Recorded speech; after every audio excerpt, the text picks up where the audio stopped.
Welcome into another edition of the FutureSox RoundUp. My name is Elijah Evans, and I'm joined, as always, by my co-host, Jeff Cohen. We are back. We've had a little bit of a break here. Jeff was traveling. I have been doing a little bit of everything. I had an episode with Dylan Barnes a few weeks ago when Jeff was out of town, but Jeff is back. We are going to dive into a lot of things today. We've got a fun one today, I think, because there's some interesting stuff going on. The offseason has taken its time, right? Very slow-moving offseason. The White Sox signed Austin Slater to a one-year deal, something, right? Whatever, a depth outfielder signing. I don't need to spend too much time on that personally. But that was the one thing that's happened so far. None of the top free agents are among, Major League Baseball as a whole have really signed yet. It's been very slow kind of moving. Nothing's taken off quite yet.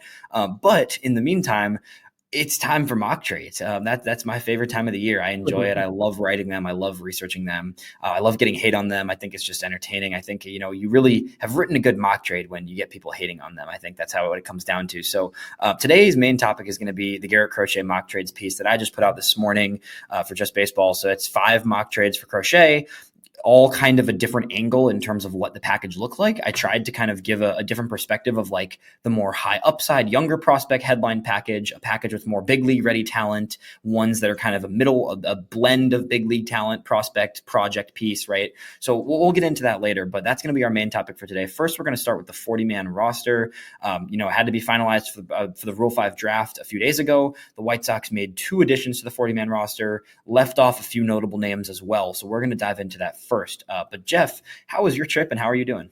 Trip was great. Went to Spain, had a blast, and nice to be back. This is the time of the year for baseball nerds, because we're going to see who gets added to the 40-man roster, who gets left off the 40-man roster, who gets DFA'd. Obviously there's a lot of speculation about Vaughn and Sheets. So I guess we'll find out sooner than later about that. So it's a fun time. You got the baseball winter meetings, and there's seems like there haven't been a lot of trades in recent owner meetings, but there seems to be a lot of speculation that that's going to be different this year. Yeah, 100%. It seems like there's going to be a lot going on. I think it's going to really get going. I think to a degree, the market is sort of just hinging and waiting on Juan Soto. I think that it's pretty clear that he's, your pinnacle free agent, right? So I think a lot of things are going to start to come into play once he signs. I could see other things happening before that for sure, but I do think that kind of his market being set finally will change the direction of a team like the Yankees, the Mets, the Red Sox, right? Those are big players in the market. So I think when he decides, then it kind of creates the actual offseason plan for those teams that are in on him, right? So for the teams that legit think they have a chance at Soto, they can't really allocate stuff until they find out more of the direction he's going. So it really does change a lot. And I think the same thing can be said for some of the top pitchers, right? I think once one of a Snell, Burns, Fried decides to sign somewhere, then that pitching market will take off from there. I do think those 3 are kind of going to lead the pitching market, whichever direction it goes. So it's going to be interesting to see. I think, free agency is going to be fun this year, and the trade market's going to be fun. And for the White Sox, especially the trade market, because, they have a Garrett Crochet who ultimately is the best starting pitcher on the market, realistically on the market, at least from what we know at this point, right? So that's going to be a big talk of the offseason. But the White Sox, before you can even get to, fully thinking about trades and everything, right, you've got to consider what else they need to do before then to set up the young roster to be in place for next season, right? Right. Yeah, absolutely. And I guess the first step was the decision to add a couple of players and omit a couple of notable names from the 40-man. Yeah, so it was a really fascinating thing. So for those who don't know the Rule 5 draft, for players that are, I believe players that are 19 or older, they have 4 years of team coverage before they can be taken in a Rule 5 draft. Once they're on, guys that sign at 18 or younger have 5 years, depending on when they were signed, right? So from when they were signed. So essentially, when a player reaches his spot of this is when he's Rule 5 eligible, you have to put them on the 40-man roster or else they can be taken in the Rule 5 draft. If a player is taken in the Rule 5 draft, they have to remain on the MLB roster for a team. Or if they get demoted, they are then sent back to the team that they started the previous offseason with, right? So for the White Sox, Colson Montgomery was the first one, absolute no-brainer, right? I don't care that he had a rough season. He's one of the top prospects on the team. He's one of the top prospects in the game, right? Like, there's no world in which you want Colson to be taken by another team. Of course, he's going to be on the White Sox Major League roster sooner than later anyways, so he had to be added, right? That was a given. We knew that was happening. They went in with 4 spots open, right? So prior to, and they could have DFA'd people, right? That's part of the issue I have here with the scenario is there's a handful of guys still on the 40 man from last year that I don't see why they're on the 40 man, right? Like I don't really see the purpose for a handful. So going in with 36 is something, but it doesn't give you a lot of room. When they signed Austin Slater last week, that's another spot you then guaranteed on the 40 man, right? So then it's down to 37. If you want to take someone in the Rule 5 draft, which the White Sox have the first pick in, so they're going to want to take someone given that they can take from any team's non-40-man roster and select someone. Then you only have 38. There are 38 spots, 2 spots left. Colson Montgomery is a lock. Then you're in a position where there's 1 spot left. So it was almost like they sort of pigeonholed themselves here into making a tough decision with the pitching side of things, because there was a handful of pitchers that I think, could viably have been protected, and it would have made a lot of sense here. The White Sox opted for Juan Carela. Juan Carela was acquired last year from the Yankees. Young, exciting pitcher. I like Juan Carela a lot. He had a really strong finish to the season. He pitched well in the playoffs for Birmingham, reaching Double-A. I think he'll start in Double-A in that rotation once again next year.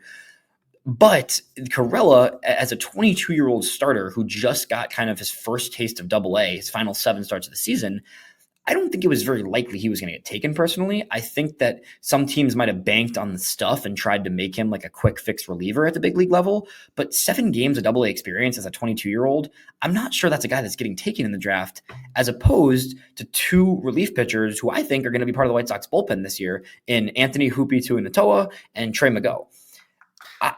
Initial reaction to that, Jeff, when you had saw that they decided to protect Carela, protect Montgomery, but leave those 2 relievers that are league ready, frankly, off of the 40-man. Well, you and I have talked a lot about potential candidates for the 2025 bullpen, and those were 2 names we were both really enthusiastic about. I mean, I think we were going to be surprised if at least one of them didn't make the opening day roster and the other came up during the season. So that was a bit of a surprise. But before we go any further, I'm curious, Elijah, who is currently on the 40-man roster who you see as dead weight? I mean, it's interesting because I think there's guys that they wouldn't even – I think there's guys you could non-tender, first of all, and there's also guys you can DFA, right? I think Gavin Sheets is a pretty clear non-tender candidate. I don't really see how he's going to remain on this team. I think he's there's really not much more to tap into there, and I don't see at 29 years old at the beginning of the season that Gavin Sheets provides much for the White Sox, honestly. I think a Braden Shoemake could be a DFA candidate, acquired last year, but really had no signs of much of life last year, nothing that was that encouraging. I think, even going Corey Yolks, I think is a guy that, 29 years old going into the season. They picked him up last year off waivers, didn't show enough, in my opinion, to deserve a 40-man spot. Even going on the pitching side, I think Justin Anderson is a guy who, was okay at times, filled the spot, had some depth role, but 32 years old and is someone that, I don't see him as a long-term piece whatsoever. I think there's probably even more than that, to be honest. Enyel de Los Santos, I think maybe you keep him around because the stuff is somewhat interesting, even though he had a rough year last year and you picked him up off waivers. Okay, sure. That's fine. Steven Wilson, I don't really see it. I think he's, 30 years old, had a really rough year, got demoted to AAA, right? I mean, that's already 4 or 5 guys I just named there. And you've got 2 25-year-old relievers who were really good at times. So I don't see the vision. I really don't see. I think it's just, at the end of the day, it's just being, I don't know. I really don't know what it is. I think the White Sox, either they have some reasons where they don't really believe in these 2 pitchers that much and they think they're, just depth relievers and nothing more than that, in which case, okay, sure. But even if they're 7th inning, 6th inning, solid pen arms, right? Like that's still more interesting than some of the guys that you're looking at that I just named on the 40-man. So I don't know. Yeah. And, quite frankly, all those guys that you named who are potential DFA candidates, I mean, there are 10 more guys like them out there that the White Sox could pick up if they're so inclined. We 100%. saw it last year with Nick Sendell, Amaya. They're just cycling all these guys through. I don't quite get it. I mean, Trey Mago, right? Like I get he's 26, so somebody might not want to, take a 26-year-old in the Rule 5, but that's kind of the player you want, right? Trey Mago pitched 81 innings at a 1.9 ERA last year as a left-handed reliever. Like that's a guy you'd want in a Rule 5 draft because the whole point of the way teams operate in the Rule 5 draft is to get guys that are undervalued, stick them on your roster, and if they work, they work, and if they don't work, you send them back, and it's no loss. But for the White Sox, it's like, why, in your shoes where you're desperate to find major league talent that can stick, why are you risking a guy that can be a bullpen solid rock piece? Like I just don't get it. I really don't get it. I don't see the logic behind it. I think I will be surprised if one of, if not both of them, get taken because I won't be surprised. I don't know. I don't know. I don't really see it. I think I think it's just a lack of, believing in some players within the own system to a degree, or just a lack of wanting to, make moves. And I don't know. I really don't get it. I think there is a lot of players that I would rather, get rid of than lose the Hoopy or a Mago. I mean, we'll see what happens there. I think it's interesting. I think the Rule 5 is going to be interesting. I also put out a tweet the other day of guys that I would target in the Rule 5 draft as the White Sox, right? I think the White Sox are in a position where, they have the first pick in the Rule 5 draft. They got punished in the actual draft, and they don't get to draft, top 10 in the actual draft because of MLB's rules on that. But the Rule 5 draft, they do have the first pick. There's a lot of pretty solid players in the Rule 5 draft, which is interesting. I've been following the Arizona Fall League pretty closely, and that's kind of given me even more perspective with some guys that are, the Arizona Fall League is often for teams, prospects that need more experience, like a Colson Montgomery, right? But it's also a testing ground for guys who needed to be added or not added to the 40-man typically, right? So that's the perfect time to get another taste of a guy before you have to add them to the 40-man or not, if they're going to be Rule 5 eligible. So there's a handful of guys that pitched in the Fall League this year, or, there's one or two hitters, but the hitting crop is a little bit weaker for sure. A lot of those guys get protected, but there's some arms that I really like. Josh Steffen from Texas, Zach Messenger from the Yankees, Griff McGarry from the Phillies, Ian Bedell from the Cardinals. There's a handful of guys that I definitely, you can check out my tweet if you're more interested in some of those names, but there's some interesting guys. So on the bright side of potentially losing one of those guys, I do think they're going to add a pretty exciting, interesting player to the active roster that, is someone that's not going to have big league experience yet, but could emerge as a big league piece potentially. Yeah, you're right. But I think we both agree in a perfect world, you add those two and you pick up an exciting arm. 100%. I completely agree with you. So it's perplexing. It's perplexing for sure. Yeah. So it's interesting. We'll see what happens. I'm ready to see what happens in the draft, but at the same time, I don't really understand the logic there. And even if it was, I guess you don't want to risk it because you like the upside, but even if it was protecting one of those guys over a Carela, honestly, I really don't think Carela gets taken in the Rule 5 draft if he's eligible. I just think he's a little too young and a little too raw still, where he has good stuff, but I don't see a world where he sticks on a major league roster with where he's at currently in his development. So I don't know. I guess you see him as more of a long-term piece. You don't want to risk it at all. Fine. But it just doesn't quite make sense to me. So the White Sox 40-man roster is at 39 players. They're going to take somebody in the Rule 5 draft. There's a chance they non-tender some guys between now and then, in which case that'd be interesting to see. But that's where we're at right now. 39 guys on the 40-man locked up there. So that's interesting. Let's get into some Garrett Crochet talk, because that's what I really want to dive into today, because I'm excited for this. Mock trades are my absolute favorite thing to write. As someone who's been writing, baseball stuff for a few years now, I love writing mock trades every year when it's the deadline, and then when it's the offseason. Like, that's the number one type of article I want to write. And I think I'm going to end up writing some Luis Robert ones here in the next few weeks, because I don't think they're going to trade him, but might as well write them because they're fun. But in the meantime, Garrett Crochet one. I worked on this for a while. I really debated on some teams, because I do think there's about 10 teams that could viably be in play for a Crochet, because in the offseason, it gives some of the smaller market teams the opportunity to reevaluate, to reassess, to see where their prospects are at, and to figure out, hey, we don't have the money to sign Corbin Burns, so let's try and trade for a guy that has 2 years of control at a very affordable price. Garrett Crochet is not going to make a ton of money. He's not going to be, super demanding. Yes, there's some injury risk. Yes, there's some risk in the fact that he's only been a starter for one season. With that said, every pitcher in baseball is risky, Jeff, right? I think that was one thing I kind of pointed out at the beginning of my articles. There is risk there, 100%, and probably more risk than a lot of other pitchers. But every single pitcher in baseball has arm concerns these days, right? Yeah. I mean, it's an epidemic right now, and it's interesting. You just wonder if teams are going to be reluctant to give out those kind of Max Scherzer, Justin Verlander, Steven Strasburg huge contracts anymore. Right. It's hard, especially to pitchers. I think it's really hard to justify it at this point. I think it's going to be telling to see what Burns and Snell get, especially, and even Fried as well. Fried's had a little more injury concern, but with all those guys, do you really want to commit 7-8 years to a pitcher that's already 30 years old and already has a lot of wear on their arm and a lot of innings thrown? All those guys have thrown a lot of innings in the big leagues already. Right. Is that I'm curious, because I think Burns probably gets the most years because he's a year younger, and he's also got a little bit more life in his arm maybe, but I still don't see, I think 7's probably the cap. I think it's more teams are going to try to go for 5-6. I don't think guys want to do more than 6 years for a pitcher. I think you just got to go shorter term, bigger, higher AAV, yeah. Average value, yeah. Yeah, 100%. So for that sake, right, if teams are scared of that, Garrett Crochet is projected to make $3 million in arbitration this year. So that's, one of the top 20 pitchers in baseball from this past season that you're getting at $3 million. If he has another great season, he's still only going to make 6 to 7 million in 2026, right? So that's $10 million, let's say, for 2 years of an ace all-star level pitcher if he's pitching at his best. Sure, there's a chance he gets hurt and he goes down next year and he misses all of next season and half of the year after, right? Like that is a viable possibility. But that's a risk you got to take for some of these teams. And it's a risk you got to take to get a top-end pitcher.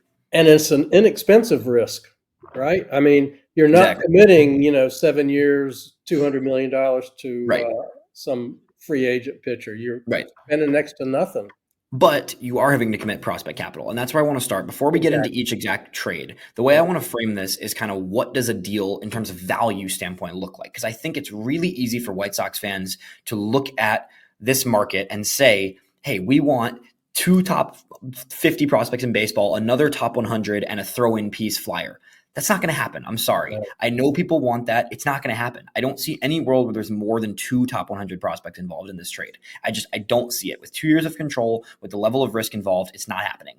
Right. So from there, let's break it down. The way that I think the White Sox want to structure a deal and the way that I think a team would be comfortable taking on a Crochet trade would be in the form of one legit headline piece, right? A legit prospect who's a top 100 piece that you can see as a future high-level starting MLB player, right? The second piece being either a prospect or a young big leaguer who is big league ready, right? So I think the second piece, you want one piece that is, whether they're a prospect still or they're in the bigs already, you want one piece that's young and can be a major league starter in Chicago this year. And that headline prospect also might be that player, right? That could overlap a little, right? But those are the 2 starting points you have to get in a trade. Right. And then you definitely want a young, projectable upside piece that you can develop, right? You want a guy like, Joel Perez is a good example of that. I know people don't like that trade and are very angry about the Fedde Kopech trade, but Joel Perez is an upside piece, right? He's a 19-year-old. You like the projection offensively. You see things that could happen. So the way I see it is one headline prospect, one big league ready prospect or young big league player, and then a third project piece with potentially a 4th flyer involved, depending on those first 3, right? But that is the general structure I see for a trade. And I think it's really easy to be unrealistic. And I tried my best in this article to really break down 5 trades that were different types of trades that fit those needs, but were accurate to that value. Right. No, I agree. I think you hit the nail on the head. Those days of, unless, you get a desperate AJ Preller or something, those trades are not going to happen anymore. Sending all those prospects for a player. But you're right. They've got to get one guy who's either in the bigs or he's just on the doorstep. And, the way I looked at it, I went through the major league rosters and the AAA farm teams to see who jumped out at me as a major league guy. And I was really focused on a middle infielder thinking second base and a corner outfielder thinking right field. That's what I was really looking for. Yeah, so I think it's going to be a little hard to get both. I think one of the 2. One of the 2. Okay, yeah, I got you. Yeah, that's exactly right. I think that's exactly right. That's what you want to be doing. So I'm going to start with an interesting one because I think this is kind of I view this trade as the most well-rounded from the perspective of what I just described. I think it exactly fits what I described in terms of like a big league piece that's already kind of, is going to be a big league piece, a prospect you hope for and can be ready in a year or 2, right? And then that project piece that you're excited about. So I'm going to start with the Boston Red Sox, which is an interesting one because this is not a contender necessarily, right? What I think is fascinating about the Red Sox is teams – they're one of the teams on this list that wasn't even a playoff team. They're the only, one of the 2 teams on this list, right? But I do think they are just well set up to strike. They have a really strong farm system of hitters, especially, which fits the White Sox needs. They have too many hitters, frankly, to fill their roster this season. They need pitching. They have a whole new regime of pitching development that they really believe in, and they really believe they're trending in the right direction in the pitching side, but they need that stud to anchor that to boost that rotation and boost the entire pitching staff. Wilyer Abreu was the first guy that jumps out at me because Wilyer Abreu, coming off a rookie season, which I think he finished 4th in Rookie of the Year or 5th in Rookie of the Year in the American League, but Gold Glove in right field, instantly the best right fielder defensively the White Sox have had in a decade plus for sure. Yep. Becomes a guy that, it seems some people think he could play some center, if Robert were to be traded eventually. I don't really see him as a center fielder. I see him as an elite right fielder, but I'm good with that. Like the White Sox need a right fielder, especially because the next guy I'm going to mention in this package is a center fielder. So, an elite right fielder, a guy that you can plug and play. He's your immediate starter. You run out an outfield with Wilyer Abreu starting in right field this year. Awesome. Great. He's young. He's talented. Cool. Then I go and look at the Red Sox, and this is where it gets a little tricky because it's hard to gauge exactly how they value a Wilyer Abreu. The Red Sox have 4 top 50 MLB prospects that are hitting. Kyle Teal, I don't think makes sense. He's a catcher. Roman Anthony is the number 1 prospect in all of baseball. According to Just Baseball, he's top 3 consensus prospect. That's not happening. Marcelo Meyer, Christian Campbell, 2 middle infielders that I definitely considered here. But I kind of just don't quite see it working. I think Meyer's a guy that the Red Sox want to hold. I think they have a spot for him. And I think Christian Campbell being so big league ready, he's coming off of like a massive breakout season too. Some swing concern there. I'm not a huge Christian Campbell fan personally.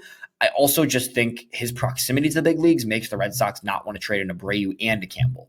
So then I go to their next prospect. And their next prospect from there is a guy that the White Sox were very much considering drafting before that Hagen Smith pick last year with that 5th overall pick. He was definitely in play there at 5 before the White Sox decided to just go the pitching route and lean into that.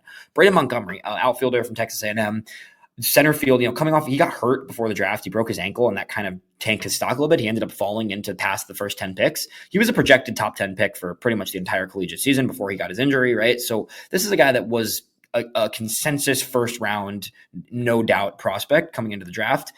Essentially, the White Sox get another first round draft pick in the 2024 draft with a Braden Montgomery. You basically get 2 top 10-ish picks in the draft. And Montgomery's a guy that profiles as a legit outfielder, a lot of power, a lot to like there, well-rounded game. I think those 2 as the lead of a package makes a lot of sense. It's just so our listeners know, you and I didn't compare notes ahead of time. And I got to tell you, after I did my research, the number 1 trade and the number 1 team was the Red Sox and Abreu Montgomery. That's exactly where I ended up because they've got the young hitters and those they can spare at least one of those corner outfielders. 100%. Yeah. And, if what you're saying is true, that they could get both of them, I would do that tonight. And then from there, because the Red Sox aren't giving up their top 4 guys, right? They have this big 4 prospects I just mentioned, right? Because they're not giving that up, then the White Sox can attack that third aspect of what I was describing earlier, which is a young project piece with a lot of upside. Is going to be a while, but you have upside to dream on and you have something to be excited about. I went with Franklin Arias because I think a shortstop would be awesome to add. It could also be a Yolandin Cespedes or a Miguel Bleis if you want to just triple down on the outfielders. But I think Arias makes the most sense. Franklin Arias is a guy who, is a high-end prospect. Yeah, it's going to take a lot of time, but it's a shortstop profile. It seems like he's going to, legit be in the shortstop mix to stay there potentially, right? So that's a guy who I think is, going to have a real chance to be a long-term high-level middle infielder. It's going to take some time. But that's the third piece you want in a trade like this. You want that third piece who can be, long-term, right? He's 19 years old. He's a legit shortstop. He plays a good shortstop, supposedly. It seems like he's, going to stick at shortstop, right? That's the third piece you want. I added on a flyer here just because of the aspect of them not giving up any of their top 4. With that said, I think Abreu Montgomery are good enough, in my opinion, that you don't really need a 4th piece in here. I added Connelly early just because I like him. He's a fun left-handed, kind of young left-handed starter who I think, it fits the White Sox mold of what you'd want in a flyer. But really the package is centered around an Abreu, a Montgomery, and a Franklin Arias as, 2 legit prospects within the Red Sox system, and Abreu who would immediately start in right field for the White Sox. And again, you think that is doable because it doesn't include any of their top 4 prospects, because Abreu and Montgomery would be a great return. And I think it doesn't really hurt them. They have too many outfielders right now. They don't know who to start in the outfield, going into next year. I think Christian Campbell, like I mentioned, has also played some outfield. So he's a guy that they're even considering moving into the outfield, right? They have a lot of options in the outfield. Yeah. Roman Anthony is going to be their immediate starter probably to start this season. He's the best prospect in baseball right now, right? As an outfielder. So it's like, they have the flexibility where they don't need Abreu. They really, he's a luxury, but they have a tight situation there in terms of offense. And an Arias is too far out, right? Arias, was dominant in the rookie. Arias, for reference, for people listening, had a 1055 OPS in rookie ball this season, got up to single A, only had a 700 OPS in single A, right? So like he's very young, still needs time. It's going to take him time to develop. He'd be in Kannapolis for most of the season, hypothetically, right?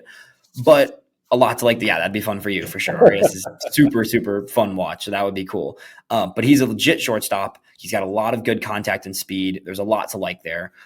It's a package that makes sense. This is probably my favorite package overall. I think there's other deals that make sense. And I think this deal to some people would turn them off because there's not that blue chip prospect, right? When you look at a farm system and you see these, these Marcelo Meyer, this Roman Anthony, right? Christian Campbell even, right? And none of those are involved. I think people's mind goes like, why are we not getting a top prospect? And it's like, okay, let's take a step back. Wilyer Abreu was a top 100 prospect and is coming off a very good rookie year. He's proven it in the big leagues already that he's a good player.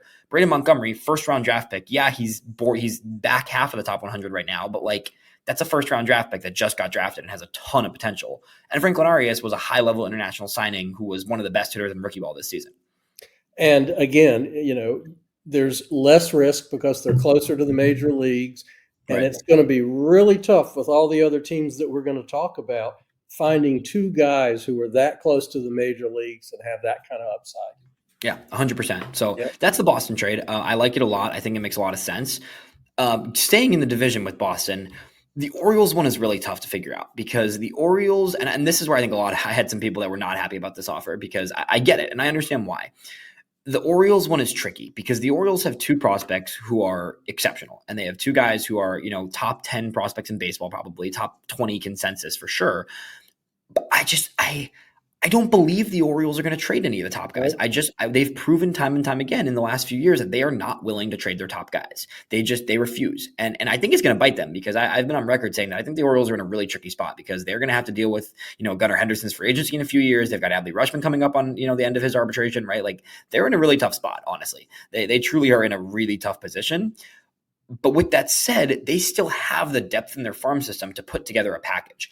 Where it differs here as opposed to the Red Sox offer is I don't think there's a headliner in this deal unless you're including Kobe Mayo, Samuel Basallo, their top two prospects. There's a world where they decide to part with a Samuel Basallo because they have Adley Rutschman catching. If they decide they're going to pony up and pay Adley Rutschman, they have first base already kind of figured out. They have a lot of first base options. If they decide they don't have room for Basallo, maybe it's just Basallo and one second piece, and that's the deal. And that could be. The White Sox would also be putting a lot of stock into one young player. That is a risky thing to do. I like Samuel Basallo. I think he's an absolute stud offensively. Putting your entire trade package for your ace and your best asset essentially into one elite prospect is risky business. No, I hear you completely. Absolutely. So I'm curious, what do you think about Beavers and Bradfield? That's where I went, right? So I went with instead of the deal of, one of those top end guys with a second piece hedging a lot on one young guy, I went with Enrique Bradfield, who was a 2023 first rounder, Dylan Beavers, who was a former high draft pick, right? Both outfielders, both probably a year out from the big leagues potentially. I actually think Beavers is probably closer, frankly. Beavers, I forgot. Beavers finished the year in AAA. He played only 6 games there, but he's probably, it's interesting. The profile for Beavers is a little bit more of like your fourth outfielder. He's maybe an average starter if he goes there. It's a well-rounded game, right? It's some hit, some power, pretty good fielder in the outfield, can run a little bit for sure. There's upside there, but I don't think there's star upside there. I think that's one of the reasons the White Sox might be hesitant with that. Beavers is going to get on base. He's going to steal some bags. He's going to hit a few, he's going to hit some doubles. He hits well in the gaps, right? But it's not necessarily a star upside. Whereas Bradfield, not at all a power guy, right? Very minimal power. But Bradfield, you've got the upside for a legit leadoff hitter every single day center fielder, right? So that's the interesting thing with Bradfield, where he finished the season in Double-A. He played 27 games in Double-A to finish the year, had a 791 OPS there. Do you know how many steals Enrique Bradfield had on the total in the season between High A and Double-A last year? I don't, but I'm sure it's a big number. Take a guess. 60. 74. Wow. 74 stolen bases for Enrique Bradfield, and that's only in 108 games. He missed part of the season with an injury as well. So Bradfield was on pace for over 100 steals if he'd played the entire season in the minors. Pretty interesting there. In addition to being, really tooled out hitting wise, elite run, seems like he's going to be an elite center fielder potentially. So it's not your powerful upside, right? He's not going to hit a bunch of homers. He's listed at 35 power. That might be generous. He might even be a 30 power guy, to be honest.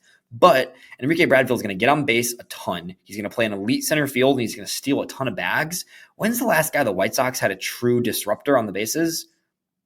Yeah. Don't really remember, right? So it's a different type of package. And then the third guy I went with as kind of the key third piece was Cade Povich, which is interesting because I didn't want to target pitching in this deal, but the Orioles have a pair of young pitchers in Cade Povich and Chase McDermott, who both kind of are big league ready. The White Sox have this thing going on with lefties where they're whatever is going on with the organization in Bannister, the lefty development has been very, very good. Povich is a guy that you could immediately slot into Crochet's rotation spot. And there's some intrigue there. I think he could be a legit 4-starter, right? I don't think it's a high upside guy, but if he's your third piece and you're getting two potentially good outfielders in addition to a Povich who can go right into your rotation and I think could be at least a solid mid-rotation starter, it becomes an interesting package. People aren't going to like this because there's no headliner per se. Enrique Bradfield listed as the 71st prospect in baseball by Just Baseball. It's something, right? But it's not a headliner. I added in Creed Williams because of that. Creed Williams is a guy that is a catcher first base combo, is someone who I think could be, it could be something, right? I think he had a strong Arizona Fall League. He played well this fall. I think he doesn't really have a spot in Baltimore. He could be, a first base platoon catcher type option for the White Sox. It's an interesting deal. Everything changes if the Orioles are willing to trade a Samuel Basallo. I don't think they do, in which case this is about the best I think the White Sox could get from the Orioles. Yeah, I was just wondering if you substituted Vance Honeycutt for Dylan Beavers. I thought about it. I thought about that as well. I think the Orioles would be hesitant to trade. I think they'd be a little hesitant to trade their back-to-back first rounders just because that's kind of something teams don't tend to do. But I definitely considered that, and I mentioned Honeycutt in the article as well. But I do think Honeycutt is a little more exciting. That being said, Honeycutt does have a lot of swing and miss concerns. There's definitely some questions there with the Honeycutt in terms of if he'll ever actually hit enough. So that's if you want to get a little more upside though, Honeycutt over Beavers I think is the power speed combo, right? Honeycutt's very fast. He has a lot of powerful upside. So that's kind of the other alternative there as a guy that could fit in that deal. But I think some combination of a Bradfield, a Honeycutt, a Beavers, a Povich could make some sense. And I can see it happening, even though I don't like it quite as much as some of these other trades I put together. No, I agree. I think it pales dramatically from the Red Sox package. Yeah. I'd have to really think long and hard if I was Chris Getz, if that was going to be the return. Right. Because we're going to get into a couple other teams. And I think there are some other interesting packages. Right. So then let's go to a deal that I consider to be kind of back along the lines of that initial description I gave, right? An elite prospect, a big league ready talent, and a project. And, guess who? The Los Angeles Dodgers really fit that mold. And they fit exactly – they can put together a package that is pretty much to a T what I described at the beginning of this segment, right? It's a big league – it's a really high-level prospect, a big league ready piece that fills a hole the White Sox need to fill, and then a project who you can get really excited about if you look into the numbers and you give it a second to kind of consider it. The Dodgers package starts with Dalton Rushing. It has to. And that is probably, honestly, I know people don't like the idea of a first base, somewhat catcher still, acquisition as your headliner.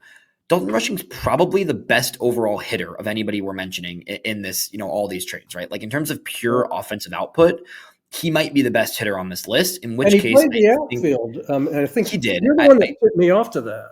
The Dodgers tested him in left field at the end of the season. In my opinion, the left field thing was a showcase. I think the Dodgers wanted to kind of raise his value by saying, hey, this guy can play the outfield. Of course he can play the outfield. I don't know if he sticks in the outfield. Dalton Rushing's a big dude. He's a big dude, and I'm not sure it works. I think he's athletic enough where it could, and the White Sox would try it. But ultimately, are we really letting Andrew Vaughn stop him from just being the everyday first baseman that matches? Because I think Dalton Rushing has a lot more offensive upside at this point in his career than Andrew Vaughn does. He's only 23 years old. He's done nothing but hit at the minor league levels. Last year had an 896 OPS overall in the season with a 907 once he got promoted to AAA. 26 homers on the year, almost 100 RBIs. 64 walks to 103 strikeouts, right? Like he has a really good approach generally for a guy that has that much power. The bat is exciting. There's point blank. I don't care what people say. And people don't like, for whatever reason, it seems like a lot of people don't like the idea of Rushing as the headliner just because the first base catcher thing. The dude can mash. Like that is a flat out headline prospect who will hit immediately. No, I agree. That's the second best trade I came up with was him as the headliner. Right. And then it goes to that league-ready prospect in Alex Freeland. Alex Freeland, I don't love the profile. I don't know if Alex Freeland is necessarily I don't know if he's a star player, right? But he could immediately be starting it for the White Sox at shortstop or second base or third base, frankly, depending on the way. He's got a really good arm, actually. So depending on how the White Sox infield shakes out, he's another guy to add into the mix, right? He adds into that mix of Colson, Ramos, Brooks Baldwin, Miguel Vargas. He becomes another one of those, like, let's see it in spring training. And if you prove it, you'll make the team, basically. I think that's basically the way the entire infield's going to shake out now is like, if you come up spring training and you perform, if any of those guys I just mentioned, you're going to make this team and you're going to get starts, right? It's really an open competition at this point for those three, the entire second, third, shortstop kind of, range of the infield, right? So Alex Freeland's a guy, 23 years old. You can say, oh, he didn't perform great at the higher levels of the minors. This year, he comes into the season. He has an 11-11 OPS in high A, gets promoted pretty quickly, goes to Tulsa AA, 792 OPS, still maintains, a really good plate discipline, steals a lot of bases, finishes the year with another 39 games in AAA, right? So he made it through 3 levels this season. Total stats on the year across 136 games, 32 doubles, 18 home runs, 91 walks, to 133 strikeouts and 31 stolen bases. He has 31 stolen bases for the last 2 years in a row, both seasons. It's speed, it's power, it's pretty good contact, it's a good plate approach. He takes his walks, he's patient at the dish. It's just a well-rounded infielder. I don't think he's a star. I think he's probably an average starter or a rotational utility something maybe, but he's a big league hitter, and I think he's pretty ready to be a big league hitter. So in this trade, you get the marquee prospect and you get the secondary prospect, who are both probably going to play in the majors this year, and the Dodgers don't have room for it, right? Like, the reality is the Dodgers, unless the Dodgers want to make Alex Freeland their everyday shortstop, which they're not going to do, they're going to go sign Willy Adames probably because of the Dodgers. They don't really have room for these guys. Will Smith just signed a massive extension. He's locked up as the catcher in LA. Freddie Freeman's obviously playing first base. Shohei Ohtani's obviously DHing, right? So unless they really think Dalton Rushing is their left fielder, which I still think they're going to re-sign Teoscar too, by the way. So, I don't think they really have room for these two. And then the White Sox can say, hey, like, you didn't want to trade us Josue De Paula or Zaire Hope, right? I mentioned these two guys in the article. These two, Josue De Paula is 19, both Josue and Zaire Hope are 19-year-old outfielders. They are the two prospects in the Dodgers system that I think they're going to be the least likely to trade, because I think both those guys have superstar upside, and the Dodgers very rarely deal the guys that have superstar upside. Their third player, I think, has superstar upside, is the third piece I included here. And I think it might be a little too rich of me to ask for, but I think because you're not trading for a DePaula or a Zaire Hope, they could ask for an Emil Morales. Emil Morales is a 18-year-old shortstop in rookie ball. This year in the Dominican League rookie ball, he had Dominican League numbers. Let's take it with a grain of salt, right? But an 1190 or 1169 OPS with 14 homers, 46 RBIs, 40 walks to 45 strikeouts, and that's only in 46 games, right? So 25 extra base hits in 46 games. He slugged almost 700, right? Like, again, Dominican League, summer ball, rookie ball, super hard to gauge what numbers mean there. But from all indications, Emil Morales has legit hit tool and power elite combination of potential. I think, yeah. I'm sorry. So back to Sweeney's numbers, just to put those numbers in perspective. Freeland. How thrilled we would be if those were Colson's numbers in AAA this year. Right. 100%. Yep. So it's not the upside of Colson, right? But you're getting two guys ready. And then Emil Morales is a guy that is super high upside. You could swap in a Yohendry Vargas here, I think, is maybe a little more realistic. Vargas is a year older, a little bit less upside probably than Morales, but still had a 900 OPS in Arizona Complex League this year. And it's a guy that also has that kind of hit tool power combination. So I think a Vargas, a Morales, or even maybe an Eduardo Quintero, those are the three Dodgers, like, young, high upside guys right now that are, looked at as projects still, but very, very high upside. One of those three, in addition to a Rushing and a Freeland, would be an excellent package in my eyes. Elijah, if we have said that the goal is to get one major league ready player, but if the Dodgers surprised Chris Getz and said, all right, pick between DePaula and Hope, or Hope, Deal. You'd do that in a heartbeat. The deal button, I'm slamming it immediately. Okay. Immediately.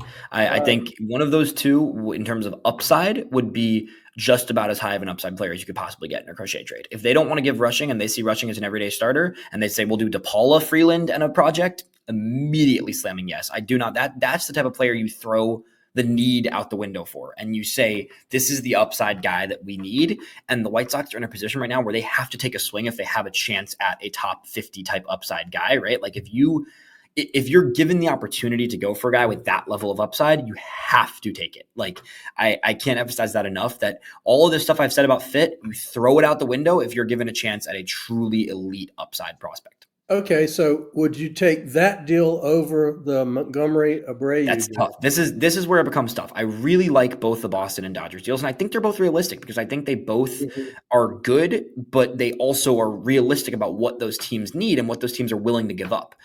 I don't know. I think it'd be close. I think it would really depend on who that third piece for the Dodgers is. I think if it's and same thing, both teams. I think it would depend on which project you want. If the project, if you're cool with an Arias, okay, sure. But if the Dodgers say, oh, we'll give Vargas, but we're not going to give Morales, then it's like, which one of the, I mean, it really comes down to the ultimate evaluation of who that project piece is, because I do think a Rushing Freeland versus a Montgomery Abreu is pretty similar. I think I like Rushing's upside a little more than any of those other three guys involved, but then the project piece comes into play. I think both those deals are two deals that I would be very content taking as Yeah. Chris gets in this situation. Those were my top two deals and top two teams. So Absolutely. we'll get into these last two because the next one I don't love. I just wanted to provide it for an example. And then the last one I actually kind of really like, even though it's going to piss off some White Sox fans.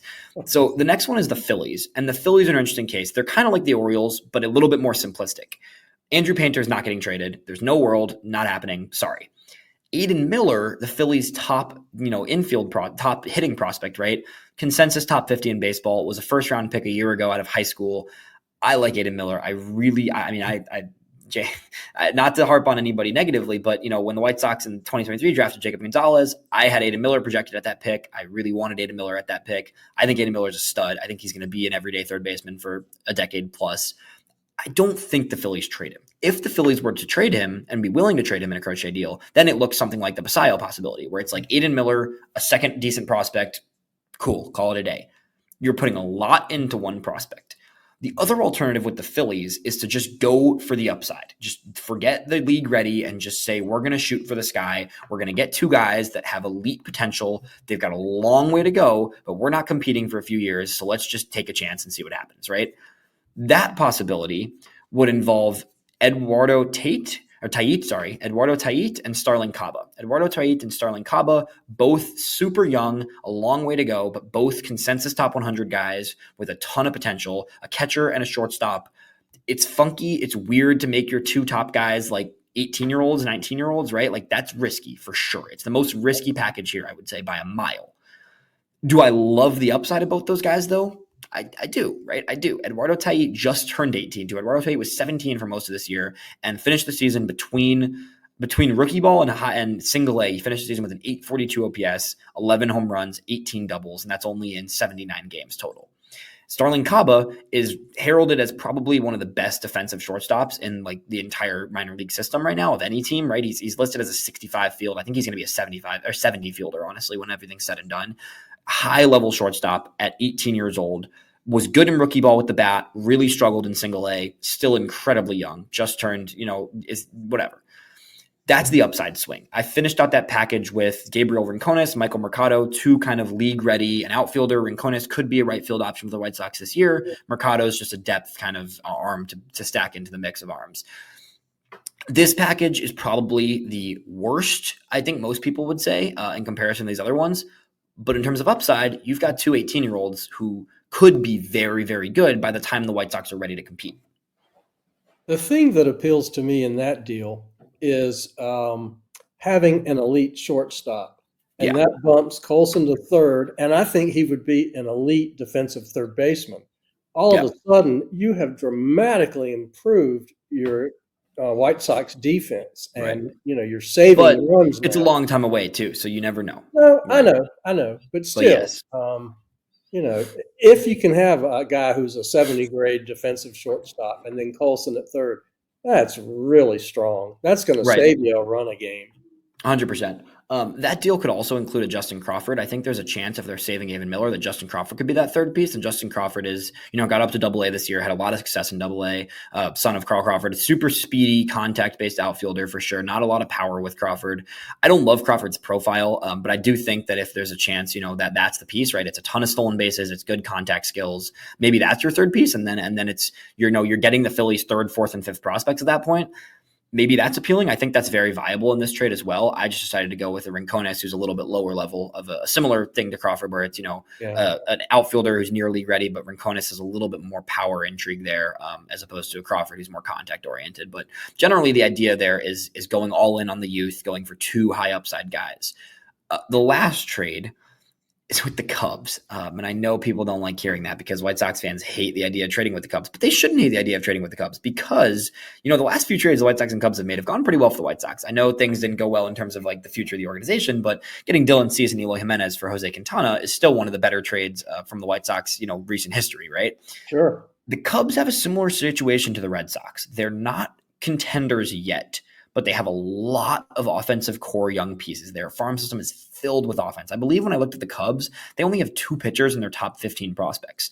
And the other 13 are hitters, with 7 or 8 of them being like pretty much big league ready. The Cubs have too many hitters that they don't know what to do with their hitting right now. I mean, they're in a situation where they're going to try and potentially trade Cody Bellinger because they don't even have room for all their young outfielders. They've got PCA, they've got all these other guys that have come up. I mean, they've got Suzuki still, they've got Happ still. They are just stacked with outfielders, in which case there's a guy they've got in terms of upside, power upside at least, that could be one of the best players we've talked about today, in Owen Casey. Owen Casey is a guy who I think, there's definitely some swing and miss concern there. But Owen Casey is possibly the best prospect the Cubs could offer in terms of just power offensive upside.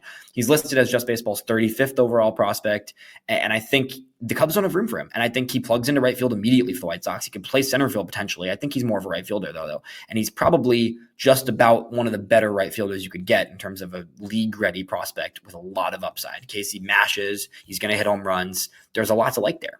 Right. And like you said, there are so many other bats that they can add to that package to make it so enticing.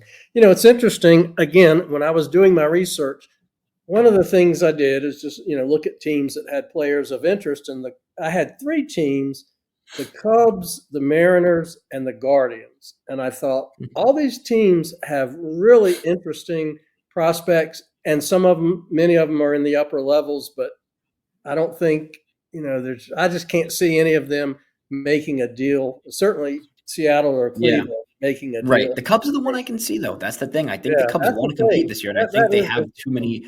They have too many hitters. They don't know what to do with their hitters, in which case they got to trade some of them. And I think Casey's the one you trade. I think Matt Shaw is the other one I consider, right? Matt Shaw is their top infield prospect, but I do think they're going to try and find a role for Shaw. I think they're going to try and figure out how to get him into their lineup.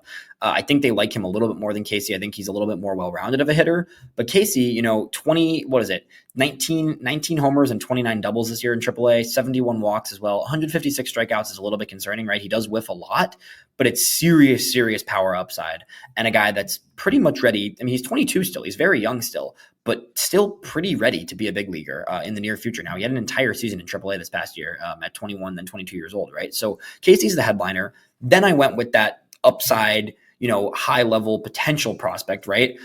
That's Jefferson Rojas is who I went with here. Jefferson Rojas is a guy that I think there's a wide range of opinions on within the industry, but generally he's a legit shortstop. So that's another thing we like to see there. He's a legit defensive shortstop. I've mentioned that a lot in these packages, but I think the White Sox getting a marquee defender is going to be something they would like to get.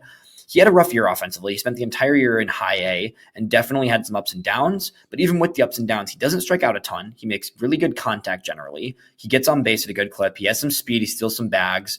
And I think there's more room for him to grow there in terms of his offensive impact. But it's at the very least a contact-oriented, great defensive shortstop.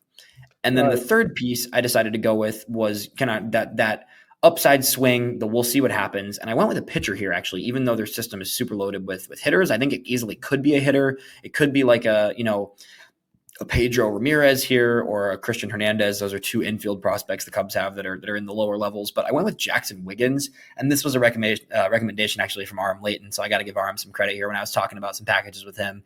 He kind of recommended Jackson Wiggins as that third piece because your first 2 pieces are 2 top 100 level hitters, one being league ready, one being upside swing. Then Jackson Wiggins, For the White Sox, you get a chance to mold a really, really, really high upside arm. It's a risky arm for sure, but Wiggins is a guy that made, he pitched 59 innings this year and had 71 strikeouts, walked too many guys, but generally has a really nice fastball, upper 90s fastball that has a lot of movement to it and could be an elite pitch if he's able to locate it more. And he pairs it with, a plus slider that is very legit, in addition to a curveball changeup as well. Wiggins is a guy that you take, he was a second rounder? Yeah, he was a second rounder in 2023. That's a guy you take and you add him to your pitching stable and you mold him and you see what happens, and it's fun and it's exciting, in addition to two hitters that you can really have be cornerstone prospects. I want to ask you about two other Cubs prospects. Yeah. One is Ballesteros, and the other is their number 2 prospect, Cam Smith. Yeah, that's an interesting one for sure. Cam Smith, I don't think there's any way they trade. He was their first rounder this year, and he immediately just ascended through the farm system. When you draft a guy in the first round and he puts up 1,000 OPS in his first 30 career games, you're probably not trading him. He already made it to Double-A at the end of the season. It's possible, and I get from the perspective of like they don't have a spot for him, then maybe. Right. But I just don't think you trade a first rounder who immediately took off the way he took off. That's why I didn't even include him in this package at all. Ballesteros is an interesting one. I've been a little bit of a hater of Ballesteros for a while now, because I think when you look at a 5'7" catcher, it's really hard to believe that. It's hard to believe that that's a profile. He seems like he's getting better behind the plate, and he's done nothing but mash. He's done nothing but hit. He hit really well in the Arizona Fall League. He just has continued to hit. But at the same time, I have a hard time believing it. I think he probably shifts to first base, and then you've got a first base DH. He's probably more of a DH than anything, honestly. So you've got a 5'7" first baseman who DHs, and then I just don't love the profile. I think it's possible, but I think ultimately the Cub, he's the type of player where I feel like no matter what, the way he's been hitting, you're not going to get full value for him because of that profile, in which case the Cubs would rather just keep him and make him a utility DH first baseman guy on their roster who can platoon, he can swap out, he can pinch hit, he kind of can be that kind of versatile offense first type of player. So I just don't see him being the most logical trade candidate. I think Casey's the guy where you're really getting value back for. And for the Cubs, Crochet would make their rotation one of the better rotations in baseball, honestly. So just a couple of quick questions for you. One is, I thought it was someone from, maybe it was Aram, someone from Just Baseball, who proposed a 3-way trade. Yeah, that was Aram, yeah. With Alec Baum coming to the This was a funky one. Yeah, that's an interesting one. For people that want to check it out, the JustBB_media on Twitter is where that trade was posted, and it got a ton of traction online because Arm mentioned it on the Just Baseball show on the podcast, and it became like this super, Phillies fans are like, no way ever will we do this, and then, this and that, and people just reacted to mock trades like crazy. But that trade was interesting because it was Crochet going to the Phillies, it was Bohm going to the Mariners, and it was the White Sox getting 5 prospects from both teams, basically. So both teams giving prospects to get an addition in a spot they needed. It was a pretty loaded package, to be honest. I think it was honestly, it was definitely depth over headline, right? There wasn't that headline piece, but Eduardo Tait, who we mentioned, was kind of the headliner per se. And then it was Tait, it was Justin Crawford, and it was Mick Abel from the Phillies. And then it was Ty Pete and Michael Arroyo from the Mariners. So it was 5 prospects, which I don't really see a way the White Sox get 5 prospects, but it's definitely possible. It's an interesting deal, though. I mean, it basically would be, Crawford being near league-ready outfielder, Arroyo being a league-ready infielder, and then you're banking on upside pieces in Ty Pete, who's a shortstop, and Eduardo Tait, who's a catcher. So you're basically getting 2 near-ready guys that are probably more platoon players, average starters, and then you're getting 2 upside guys, and then you're getting a pitcher as well, who Mick Abel was a former top prospect who has struggled lately, but, a moldable, exciting pitcher who could shift to a high-leverage bullpen role if it doesn't work as a starter maybe. So interesting deal there. I'm glad you mentioned that was a fascinating one. And I don't really see the Mariners getting involved in a big trade like that, but at the same time, it's possible. And I think the Phillies are a team to watch because as much as I mentioned that they probably was my least favorite of these 5 offers we went through, the Phillies are hungry. They're going to make moves for sure. Yeah. The Phillies also, this is another thing that I want to mention because I talked to James Fox about this a little bit, I think a while back, but the Phillies are the one team I could see proposing a package deal of a Crochet and a Luis Robert. I don't think there's many teams that could do that. I don't think there's many teams that could afford it. And I don't think there's many teams that need a center fielder badly enough to do it, even with Robert kind of being at a lower point in his value. The Phillies could. I could see a world where the Phillies say, you know what? You want Aiden Miller? You get Aiden Miller, but we need Luis Robert. Aiden Miller, I mean, is it everybody I just mentioned plus Aiden Miller in that Phillies deal, right? Aiden Miller, Eduardo Tait, Starling Caba, maybe Justin Crawford as well, right? If they say just screw it, we'll give you our second through fifth best prospects. We want both those guys. It's possible. It's possible. And Dombrowski, it's Dave Dombrowski. Easily. Yeah. So that's interesting.